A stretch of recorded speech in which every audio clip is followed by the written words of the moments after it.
On the phone right now, we have Senator Chuck Schumer, who's taken a particular interest in train safety, and he's also taken this train route many, many times, we know, in the past. Senator, you there tonight? Yeah, it's first our thoughts go to those who are injured, and let's hope and pray there are not fatalities. I take this train routinely.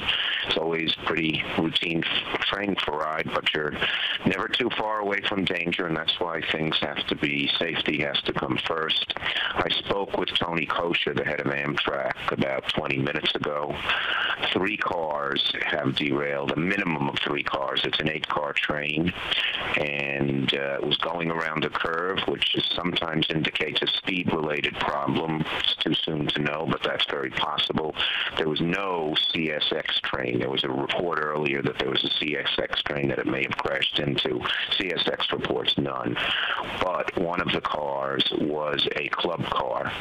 That creates a greater chance of serious injury because people aren't in their seats. You know, they're standing and snacking, and they don't have the seats to protect them.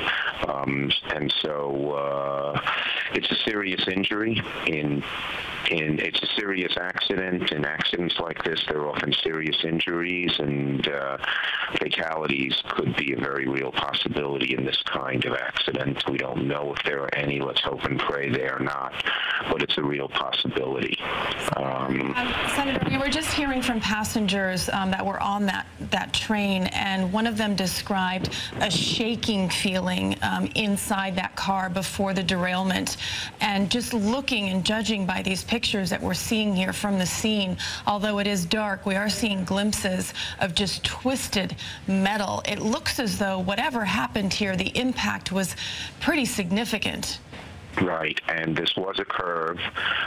Some reports are the train was going at a moderate speed, but oftentimes the safety experts tell us, and they're going to be on the scene from the NTSB very soon, the National Transportation Safety Board, that speed is a problem when there's something like this. We don't know if that's the case, but that's a possibility.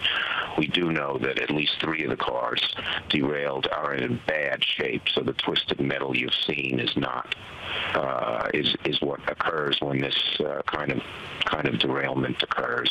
It's very serious. This is not, unfortunately, this is not just a little thing. No doubt. Just a couple of days ago, we understand you were expressing concern that Amtrak police don't have the proper equipment to communicate with first responders in a disaster. From the looks of things, it looks like first responders are on the scene as quickly as possible. What exactly were you referring to in that case, and do you have any sense if that might have been a factor here too? The Amtrak police are not connected to the frequency of first responders, and that could create a problem. There's no way of knowing whether that happened here. Let's hope not, because reports are that first responders were on the scene very quickly.